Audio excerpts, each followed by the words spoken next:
Friends, சாப்பிட்டாச்சா? எல்லாரும் எப்படி இருக்கீங்க? நான் வந்து எங்கள் கடையில் வந்து இந்த இருக்குல்ல, இந்த இதுதான் ஜூஸ், டாட்டா குளுக்கோஸ். இந்த டாட்டா குளுக்கோஸ் ஜூஸ் வந்து நீங்கள் வந்து சாதாரணமாக கடையில் போய் நீங்கள் கேட்டிங்கன்னா இந்த ஜல்லி ஜூஸ் மட்டும் தான் தருவாங்க. இந்த ஜூஸ் வந்து ஜல்லி இருக்கும்ல, இந்த ஜூஸ் வந்து சாதாரணமாக ஜல்லியை மட்டும் தான் தருவாங்க. நீங்கள் அந்த இதுக்கு வந்து ஒரு ஸ்ட்ரா ஒன்று கொடுப்பாங்க. அந்த ஸ்ட்ரா வந்து கொடுக்க மாட்டாங்க.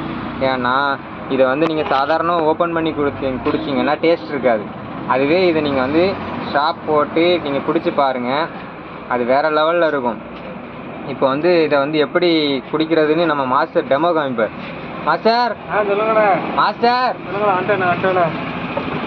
வந்துட்டார் மாஸ்டர். மாஸ்டர், மக்களுக்கு வந்து புரிகிற மாதிரி இந்த ஜூஸை குடிச்சு காமிக்க பார்ப்போம். ஸ்ட்ரா போட்டால் தான் இந்த ஜூஸ் டேஸ்ட்டே இருக்கும். வேற லெவல்ல நல்லா இருக்குண்ணே. ஓகே, அந்த ஜூஸ் ரேட் எவ்வளோ மாஸ்டர்? 10 ரூபா போட்டிருக்கேண்ணே. 10 ரூபா உங்கள் அக்கௌண்ட்டில் நைட் எடுத்து வைக்கிறிய. ஹாய் ஃப்ரெண்ட்ஸ், பாய். எல்லோரும் மறக்காமல் ஃபாலோ கொடுங்க, லைக் கொடுங்க, கமெண்ட் பண்ணுங்கள்.